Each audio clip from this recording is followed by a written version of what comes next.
शिशिर जी, आपकी कोचिंग जो इस संस्थान के आप निदेशक हैं, वो ये दावा करती है कि आप हर हफ्ते एक ऑफिसर तैयार करते हैं। तो ये जो आपका दावा है, इस दावे के पीछे जो इसकी डाटा बैकिंग है, उसके बारे में थोड़ा हमारे दर्शकों को बताएं। अगर आप हमारे YouTube चैनल पे भी देखेंगे तो हर दूसरे या तीसरे दिन कोई ना कोई बच्चा आता है मिठाई लेके। वो कहता है कि सर मेरा यहाँ हो गया, NDA में हो गया, मेरा CDS में हो गया, मेरा OTA में हो गया, मेरा मिलिट्री नर्सिंग सर्विस में ऑल इंडिया रैंक 1 आ गई या ऑल इंडिया रैंक 4 आ गई। इस बार की ऑल इंडिया रैंक 1 भी हमारी है। ये नंबर ऑफ़ सिलेक्शंस इतने ज़्यादा है कि तकरीबन 100 बच्चे अभी इंडिया में हमारे ट्रेनिंग कर रहे हैं। इस बार भी 20 बच्चे इंडिया में 400 सीट्स के लिए सेंचुरियन डिफेंस एकेडमी भेज रहा है, जिसमें ऑल इंडिया रैंक 3 गर्ल्स में, ऑल इंडिया रैंक 16 गर्ल्स में साक्षी पांडे, और इसके साथ और भी बहुत सारे टॉप रैंकर्स हैं जो आर्मी, एयरफोर्स, नेवी के लिए, फ्लाइंग ब्रांच के लिए भी बच्चे जा रहे हैं। इससे पहले बच्चों ने नाम सुना भी होगा, सानिया मिर्ज़ा एक बच्ची है, वो भी उसने फ्लाइंग में 2 सीट्स के लिए अपनी जगह बनाई।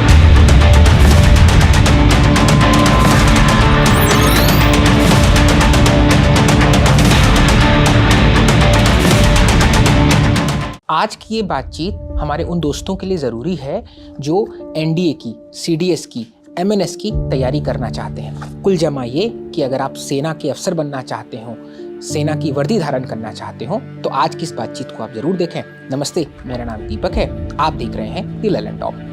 आज इस विषय पर जिस तरह हमने इस बातचीत को रखा है, उसमें हमारे साथ है शिशिर दीक्षित जी, जो सेंचुरियन डिफेंस एकेडमी के निदेशक हैं। इसके लखनऊ में 2 और देहरादून में एक कैंपस है। इसके अतिरिक्त वो खुद एयर सर्विसेज में रहे हैं और अभी उन्होंने एक रणनीति किताब भी लिखी है। तो इस विषय पर हम तफसील से शिशिर जी से जानेंगे। शुक्रिया सर, आपने समय दिया। Thank you so much.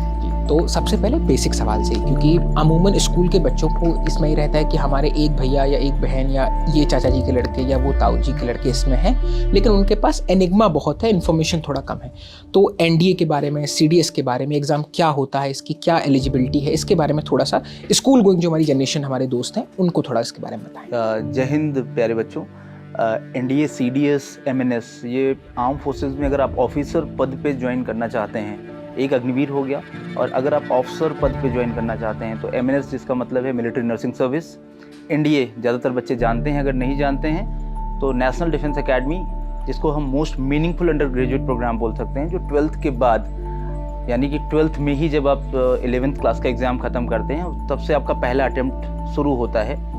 और इसके लिमिटेड चांसेस होते हैं, जिसमें आप सेना में, यानी कि आर्मी, एयरफोर्स या नेवी के तीनों विंग में, तीनों सर्विसेज में जो सिस्टर वेंचर्स हैं, इसमें आप ऑफिसर पद पे सबसे यंग एज में ऑफिसर पद ज्वाइन कर सकते हैं। इसके अलावा एक CDS ऑप्शन, जैसा आपने बताया, CDS option, that is combined defence services, जिसमें अगर आप NDA में नहीं जा पाए तो आपके पास, क्योंकि इसके 2 जो प्रोसेस है, इसमें लिखित परीक्षा के साथ साथ SSB इंटरव्यू है, उसका फर्दर आपका मेडिकल होगा, उसके बाद है, जिसमें अराउंड 16 लाख बच्चे अपीयर होते हैं। साल में 2 बार NDA एग्ज़ाम कराया जाता है।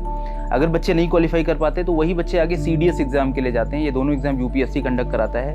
CDS में भी आप आर्म फोर्सेस को ही ज्वाइन करते हैं, जिसमें ट्रेनिंग थोड़ी कम हो जाती है क्योंकि ग्रेजुएशन नहीं कराया जाता है। तो NDA is best golden opportunity for all aspirants, चाहे वो अभी सुप्रीम कोर्ट ने गर्ल्स के लिए भी ओपन कर दिया, जिसमें हाल ही में सीट्स भी बढ़ा दी और 35 सीट्स गर्ल्स के लिए भी ओपन कर दिया है। और बहुत भारी संख्या में बच्चे अभी फॉर्म भर रहे हैं और जा रहे हैं। लास्ट बैच में भी मेरे 19 सीट्स के लिए 6 और उससे पहले 19 सीट्स के लिए 7 बच्चों ने अपना रिकमेंडेशन, फाइनल सिलेक्शन प्राप्त किया है। अच्छा शिशिर जी, आपकी कोचिंग जो इस संस्थान के आप निदेशक हैं, वो ये दावा करती है कि आप हर हफ्ते एक ऑफिसर तैयार करते हैं। तो ये जो आपका दावा है, इस दावे के पीछे जो इसकी डाटा बैकिंग है, उसके बारे में थोड़ा हमारे दर्शकों को बताएं। अगर आप हमारे YouTube चैनल पे भी देखेंगे तो हर दूसरे या तीसरे दिन कोई ना कोई बच्चा आता है मिठाई लेके। वो कहता है कि सर मेरा यहाँ हो गया, NDA में हो गया, मेरा CDS में हो गया, मेरा OTA में हो गया, मेरा मिलिट्री नर्सिंग सर्विस में ऑल इंडिया रैंक 1 आ गई या ऑल इंडिया रैंक 4 आ गई। इस बार की ऑल इंडिया रैंक 1 भी हमारी है। तो हम ये मानते हैं कि साल में जितने बच्चे जाते हैं, तो तकरीबन ये हम मान सकते हैं कि सेंचुरियन डिफेंस एकेडमी सारे सेंटर्स को अगर मिला दें, देहरादून सेंटर को मिला दें या लखनऊ में भी हमारे 2 सेंटर्स हैं, तो तकरीबन हम सेना के लिए मिनिमम एक सप्ताह में एक ऑफिसर प्रोड्यूस कर रहे हैं। हमारा अगला प्लान ये है कि हम उसको और बढ़ाएं, एक हफ्ते में 2 करें, फिर और बढ़ाएं।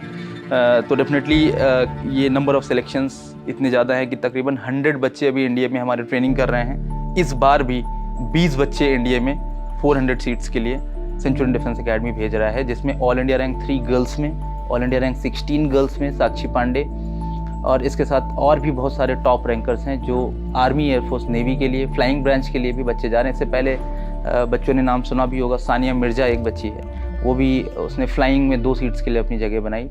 तो डेफिनेटली हम एक सेना में अधिकारी हर वीक लगभग दे रहे हैं। जैसे हमने इस बातचीत की शुरुआत में कहा कि हमारा जो टारगेट ऑडियंस है वो हैं जो स्कूल में भी बच्चे जा रहे हैं, जो इसके सपना देखते हैं, थोड़ी कम इन्फॉर्मेशन है।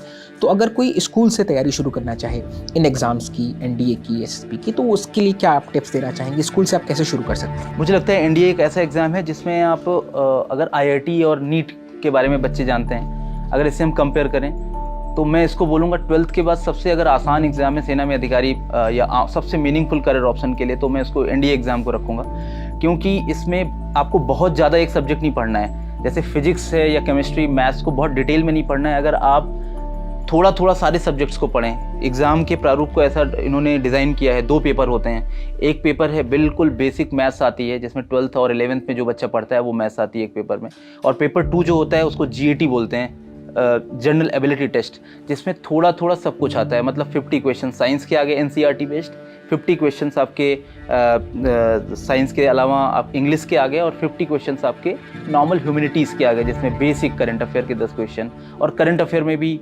डिटेल्ड नहीं, इंटरप्रिटेशन बेस पे क्वेश्चन नहीं आता है, फैक्चुअल बेस पे आता है। तो मैं अभी कह रहा था कि एनडीए का exam one of the easiest exam में होता है। एस्पिरेशन नो डाउट ज़्यादा है, 16 लाख बच्चे जा रहे हैं, अराउंड 8,000 to 9,000 बच्चे ही रिटन एग्जाम क्वालिफाई कर पाते हैं। उसके बाद लगभग 500 या 600 बच्चे उसका एसएसबी इंटरव्यू क्वालिफाई 16 लाख में से 500-600 तक वो फाइनल पाता है, फाइनल जाते हैं। अच्छा। जो एसएसबी इंटरव्यू जो 5 दिनों का प्रोसीजर होता है, उसके बाद जो बच्चे आते हैं वो तकरीबन मेरिट में 500 या 600 बच्चे, वेरी करता है ये डेटा, इतने लगभग आते हैं। अच्छा, आशाओं को थोड़ी और उड़ान देते हैं कि जिनका एग्ज़ाम निकल गया है पहले, वो रिटन टेस्ट की तैयारी कैसे करें, इसके बारे में अगर आप कुछ टिप्स देना चाहें तो। मैं कह रहा हूँ कि जो बच्चा पहली बार रिटन एग्ज़ाम की तैयारी कर रहा है, तो डेफिनेटली पहले एक सिलेबस इंपॉर्टेंट होता है। किसी भी एग्ज़ाम के लिए आप उसको सिलेबस को देखें, उसके सेक्शनल कट ऑफ को देखें, प्रीवियस ईयर के वेटेज को देखें, क्योंकि यूपीएससी एग्ज़ाम कराता है तो प्रीवियस ईयर का वेटेज काफ़ी ज़्यादा होता है, और होलिस्टिक अप्रोच में तैयारी करना चाहिए। डिफेंस एग्ज़ाम, जेई एग्ज़ाम या नीट एग्ज़ाम जैसा नहीं है। तो जैसे आप किसी भी एग्ज़ाम की तैयारी करते हैं, आप मॉर्निंग में उठते हैं, किताबें आपके साथ हों और सुबह से शाम तक आप सिर्फ पढ़ाई करते रहें। ये एग्ज़ाम दूसरों से थोड़ा अलग है। यहाँ पे आपका होलिस्टिक डेवलपमेंट एक बच्चे का होना चाहिए, क्योंकि नहीं तो आप बाद में एसएसबी इंटरव्यू में फंस जाएंगे। टाइम मैनेजमेंट हो, लीडरशिप हो, डे टू डे लाइफ में प्रॉब्लम सॉल्विंग, एक्सपोजर हो, जिम्मेदारियाँ लेने वाला बच्चा हो, बाहर घर के भी 2-4 काम करता हो, और सोशल अंडरस्टैंडिंग उसकी हो। तो मुझे लगता है कि वो बच्चा होलिस्टिक अप्रोच में अगर जाएगा तो पहले अटेम्प्ट में वो डेफिनेटली अच्छा कर सकता है। लिखित एग्ज़ाम के लिए एवरेज तैयारी करनी है, अगर वो 7 से 8 घंटे डेली दे रहा है, और उसके बाद वो अपने लाइफ स्टाइल को सही कर रहा है, मैनेजिंग सेल्फ पे काम कर रहा है, लीडरशिप पे काम कर रहा है, प्रॉब्लम सॉल्विंग बिहेवियर पे काम कर रहा है, तो डेफिनेटली एक सोशल पर्सन चाहिए। बिकॉज फौज की सबसे बड़ी रिक्वायरमेंट है, because always you have to work in group. आप अकेले काम नहीं करते, तो टीम एफर्ट आपका कैसा है, कोहेसिवनेस आपका कैसा है, ग्रुप कोऑर्डिनेशन आपका कैसा है, ये सबसे बड़ी रिक्वायरमेंट है उसकी। बिकॉज टैगलाइन ही है सर्विस बिफोर सेल्फ, सेवा परमो धर्मा।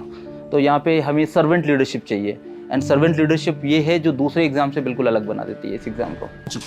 एसएसबी के एग्ज़ाम के बारे में कई कहानियाँ चलती हैं, जिसमें से एक कहानी ये कही जाती है कि अमिताभ बच्चन, जो मशहूर अदाकार हैं, हीरो हैं, और भारत के पूर्व राष्ट्रपति एपीजे अब्दुल कलाम साहब, ये लोग एग्ज़ाम को क्वालिफाई नहीं कर पाए थे। तो जब इतना बड़ा एग्ज़ाम है, जिसके बारे में इतना डर है, तो इस डर को कैसे कम करें? पहले तो यही बताइए, इसकी तैयारी कैसे की जाए एसएसबी एग्ज़ाम की। डेफिनेटली बहुत इमिनेंट लोग गए हैं, जैसा आपने नाम बताया, और वो क्वालिफाई नहीं कर पाए, इवन क्वालिफाई नहीं कर पाए, बट वो अपनी रिस्पेक्टिव लाइफ में बहुत अच्छा कर रहे हैं। तो मुझे लगता है कि अगर आप एसएसबी इंटरव्यू क्वालिफाई नहीं कर पाए, इसका मतलब ये नहीं कि you are not successful person in your life. Definitely that is not final verdict of your personality.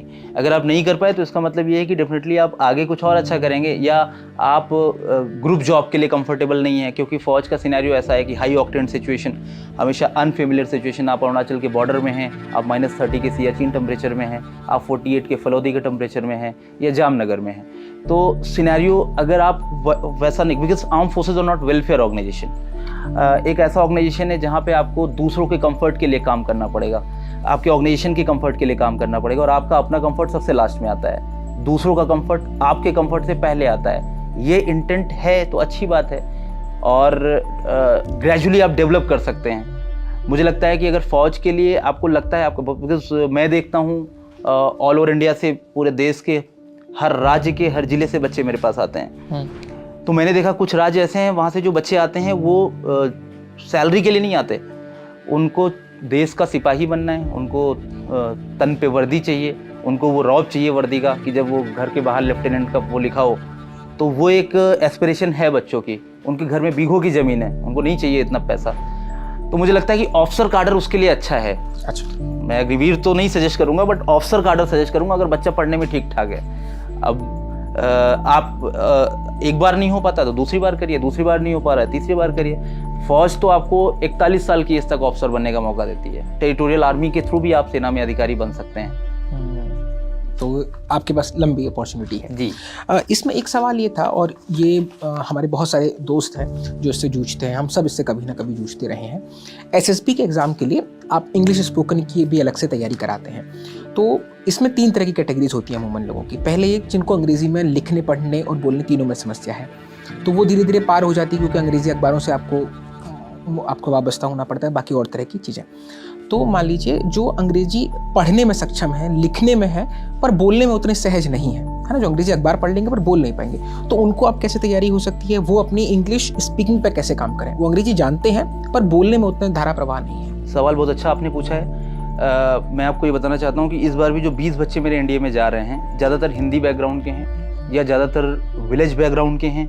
ये इस एग्ज़ाम की सबसे खास बात यही है कि एग्ज़ाम का प्रोसेस इतना अच्छा है। We are looking for officer like qualities. हमें ये, वो गांव का बच्चा हो, ये टेस्ट है अपॉर्चुनिटीज़ वर्सेस एक्सपोजर का। आपको कितने मौके मिले, आपका आईक्यू कितना है और आपका एक्सपोजर लेवल क्या है। एक वो बच्चा जिसको football ground, basketball court, convent schooling सब कुछ मिल गई, उसके बाद भी उसका इंटेलिजेंस उतना अच्छा नहीं है, उसके बाद भी वो पहले अटेम्प्ट या दूसरे अटेम्प्ट में एग्ज़ाम क्वालिफाई नहीं कर पाया, वो 5वें अटेम्प्ट में एग्ज़ाम के लिए जा रहा है, तो डेफिनेटली उससे सवाल होंगे कि पहले अटेम्प्ट में क्यों नहीं कर पाए, क्योंकि आपको तो सारे संसाधन मिले थे। यही रीजन है कि हमारे, जैसे एक एग्जांपल है, अभी मेरी एक बच्ची हुई थी सानिया मिर्जा, उनके फादर टीवी मैकेनिक हैं, और पहले अटेम्प्ट में हिंदी मीडियम बैकग्राउंड की मिर्जापुर की बच्ची ने पहले अटेम्प्ट में ही अपना एनडीए एग्ज़ाम क्वालिफाई कर लिया और इंडिया की 2 सीट्स में अपनी फ्लाइंग सीट में जगह बनाई। उत्तर प्रदेश की वो पहली बच्ची थी। तो डेफिनेटली ये अपॉर्चुनिटीज़ वर्सेस एक्सपोजर का टेस्ट है। ये आपके आईक्यू का, जनरल इंटेलिजेंस आपका कैसा है, क्योंकि एज कम है बच्चे की, तो इसका मतलब ये है कि ट्रेनेबिलिटी ज़्यादा है। अगर उसने कम एज में उतना कर लिया तो डेफिनेटली उसको इंटरव्यू में एक्सपोजर मिलेगा। तो मुझे लगता है कि लैंग्वेज इसेंशियल नहीं है, प्रेफरेंशियल है। अगर आपकी लैंग्वेज इंग्लिश में अच्छी नहीं है, ये भी रिक्वायरमेंट नहीं है। हमें नहीं चाहिए वो शशि थरूर वाली अंग्रेजी, हमें ये चाहिए कि एक ऐसा लीडर हो जो ग्रुप में कंफर्टेबल हो, जो अपनी बात को ईजिली कम्युनिकेट कर दे, जो कॉन्फिडेंट हो, जो करेजियस हो, जिसके अंदर डायनेमिक एटीट्यूड हो, जो साहसी हो, जिसके अंदर प्रॉब्लम सॉल्विंग बिहेवियर हो, प्रॉब्लम क्रिएटर ना हो, प्रॉब्लम टिलर ना हो, प्रॉब्लम सॉल्विंग पर्सन चाहिए। क्योंकि लिमिटेड रिसोर्सेज में आपको बेस्ट निकालना है, प्रॉब्लम सॉल्व करना है, मल्टीटास्किंग वाला होना चाहिए। पता लगा कि वो जवान कह रहा है कि मेरी शादी है अगले महीने और छुट्टी नहीं मिल रही है, आपकी खुद की छुट्टी नहीं मिल रही है, और उधर मैसेज आता है मोटरोला पे कि shelling started taking place from the enemy side.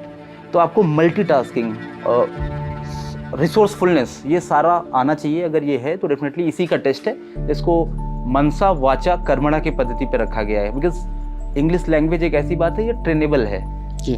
Swimming आपको नहीं आती तो ट्रेनिंग सेंटर में सिखा दिया जाएगा, लैंग्वेज नहीं आती है तो हम 6-7 लैंग्वेजेस सिखा देंगे। That is not primary criteria. तो एक वो बच्चा जो हिंदी मीडियम का है, अगर वो 2 गलतियां भी कर रहा है बोलने में, बट वो एफर्ट्स पुट कर रहा है, उसका इंटेंट पॉजिटिव है, तो डेफिनेटली वो 6 महीने बाद सीख जाएगा।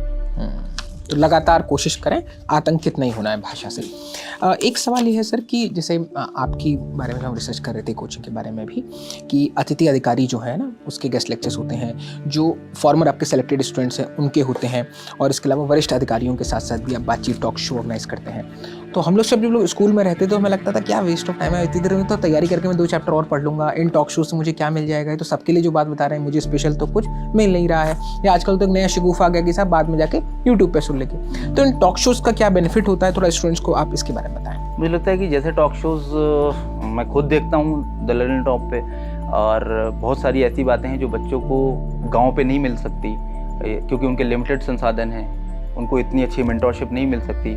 और अगर उनको यूट्यूब के माध्यम से फ्री कंटेंट इतना मिल रहा है तो मुझे लगता है कि वो काफ़ी, और सबसे अच्छी बात है कि फ्री तो मिल रहा है, फ्री के साथ साथ वैरायटी है। आपको जैसा कंटेंट चाहिए वो कीवर्ड सर्च करिए, आपको वीडियो मिल जाएगा, एक्सपर्ट्स के वीडियोस मिल जाते हैं। तो मुझे लगता है कि टॉक शोज़ हमेशा इम्पॉर्टेंट है।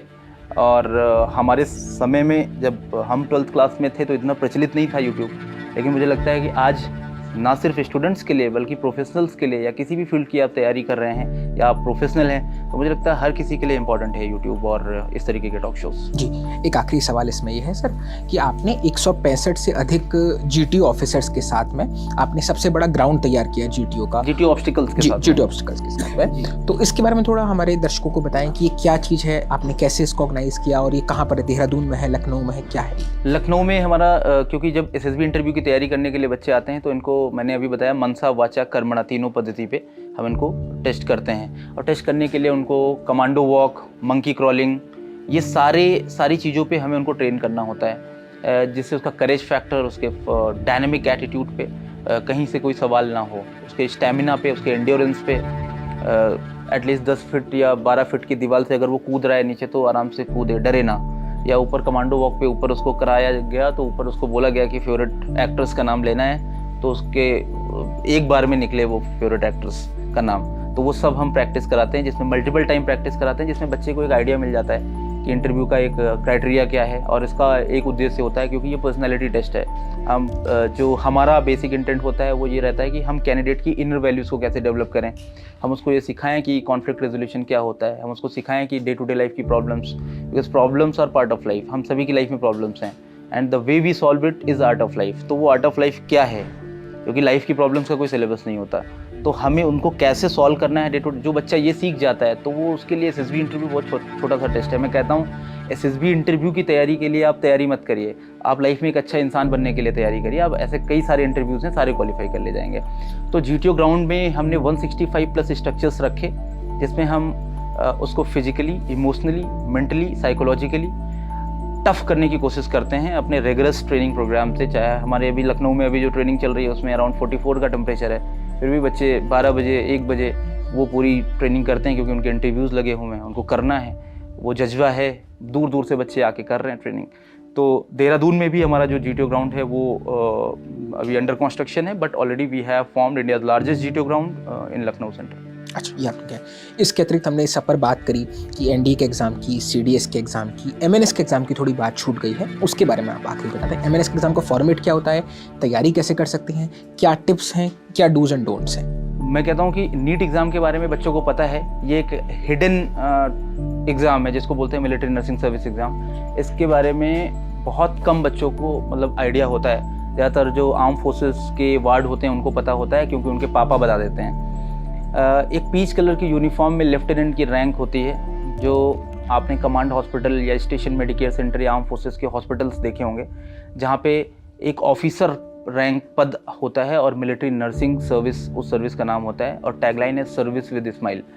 तो वो उसका ऑब्जेक्टिव ये है कि आप सबसे ये नोबल करियर मैं बोलूँगा, क्योंकि आप उनको सर्व करते हैं जो देश की सेवा कर रहे हैं। उनको कैजुअलिटीज़ में उनको डायरेक्टली आपका इंटरवेंशन रहता है। बैटल फील्ड में आप उनको जो घायल हो जाते हैं सैनिक, उनको आप सर्व करते हैं। तो मुझे लगता है कि ये बहुत बेहतर करियर अपॉर्चुनिटी है, क्योंकि हर किसी को ईश्वर ने कहीं कहीं डिप्लॉय किया, और मुझे लगता है कि लाइफ में हमें सबसे मीनिंगफुल कुछ ऐसा काम करना चाहिए। तो वो बायो बैकग्राउंड के वो सभी फीमेल एस्पिरेंट्स, ये भी मेल के लिए नहीं है। अच्छा, बायो बैकग्राउंड के वो सभी फीमेल एस्पिरेंट्स जो नीट की तैयारी कर सकते हैं, वो सभी एमएनएस की तैयारी कर सकते हैं। और उसका बेसिक एग्जाम है नीट। सबसे खास बात ये है कि नीट एग्जाम में अगर आप 600 से ऊपर लेके आ रहे हैं तभी आपको गवर्नमेंट कॉलेज मिलेगा, या एएफएमसी मिलेगा 650 के ऊपर, 700 के ऊपर आपको जाना पड़ेगा। तो अगर आप 650 नहीं ला पा रहे हैं तो ये इसको भी मैं बोलूँगा one of the easiest exam है, बट बच्चों को ज़्यादा पता नहीं है, तो इसका एस्पिरेशन उतना नहीं है। नीट एग्जाम में 16 लाख बच्चा बैठता है, 17 लाख बैठता है, इस एग्जाम में 1 लाख बच्चा भी नहीं बैठता, और जितने बैठते हैं ज़्यादातर क्वालिफाई कर ले जाते हैं, क्योंकि 220 सीट्स हैं, मतलब कम ही बैठते हैं बच्चे। जो डिजर्विंग वन होते हैं वो ज़्यादातर क्वालिफाई कर ले जाते हैं। जैसे इस बार ऑल इंडिया रैंक 1 हमारी बच्ची है, ऑल इंडिया अराउंड 30 प्लस बच्चे हमारे हैं जिन्होंने मिलिट्री नर्सिंग सर्विस में अपनी जगह बनाई, क्योंकि उनको बीएससी नर्सिंग का कोर्स फौज कराती है डिफरेंट नर्सिंग इंस्टीट्यूट्स में, जिसमें एएफएमसी भी एक है। और मुझे याद है कोविड के में जब वैक्सीन लगाने का था उस समय जो हमारे ऑनरेबल प्रेसिडेंट थे रामनाथ कोविंद, उनको भी वैक्सीन लगाई थी एमएनएस ऑफिसर ने, मिलिट्री नर्सिंग सर्विस ऑफिसर ने। तो ये भी एक बहुत अच्छा नोबल प्रोफेशन है जिसमें आप आर्म फोर्सेस की वर्दी पहनते हैं, आप रैंक अर्न करते हैं जो कोई ऑर्गेनाइजेशन आपको नहीं दे सकता। और नीट में जिन बच्चों के 400 के आसपास मार्क्स हैं या 370 80 हैं, वो भी शॉर्टलिस्ट कर लिए जाते हैं। नीट एग्ज़ाम का प्राइमरी क्राइटेरिया रखा गया है। उसके बाद सीबीटी एक एग्ज़ाम होता है जिसमें इंग्लिश और जीके का बेसिक पूछा जाता है, और उसके तुरंत बाद एक पैनल इंटरव्यू होता है। आर्म फोर्सेस में कहीं भी ऑफिसर कार्डर पे आपको जाना है तो एक इंटरव्यू जरूर होता है। वो इसलिए होता है जिससे ये हम चेक करें कि आप साइकोलॉजिकली बैलेंस्ड हैं या नहीं है, आप मिलिट्री लीडर बन सकते हैं कि नहीं बन सकते हैं, क्योंकि वो सिविल की लीडरशिप से बिल्कुल अलग है। तो इसके लिए एक पैनल इंटरव्यू होता है जिसमें हम क्यों ज्वाइन करना चाहते हैं, अपनी हॉबीज़ बताइए, इंटरेस्ट बताइए, और बेसिक जनरल अवेयरनेस या military awareness, future aspiration, goal setting, problem solving applications आपके कैसे हैं, ये सब हम बात करते हैं। तो डेफिनेटली ये मिलिट्री नर्सिंग सर्विस भी गोल्डन अपॉर्चुनिटीज़ है फीमेल एस्पिरेंट्स के लिए, जिसका फॉर्म अभी आया भी हुआ है, ओपन है। ठीक, तो न्यूज़ रूम की भाषा में कहूँ तो कुर्सी की पेटी बांध लीजिए। हमने सारी बातचीत की, हमने आपको इस बारे में तफसील से बताया कि एनडीए की, सीडीएस की, एमएनएस की, बाकी इन सब परीक्षाओं की तैयारी कैसे करनी है, किन बातों का ख्याल रखना है, इसका फॉर्मेट क्या होगा, इसके एलिजिबिलिटी क्राइटेरिया क्या है, किन बातों को आप अवॉइड कर सकते हैं, इस सब पर हमने बात की है। हमारे साथ थे शिशिर जी, आपको बहुत शुक्रिया सर, आपने हमें समय दिया। कैमरे के पीछे थे मनोज जी और विजय जी। आप देख रहे हैं the Lalan talk. Thank you.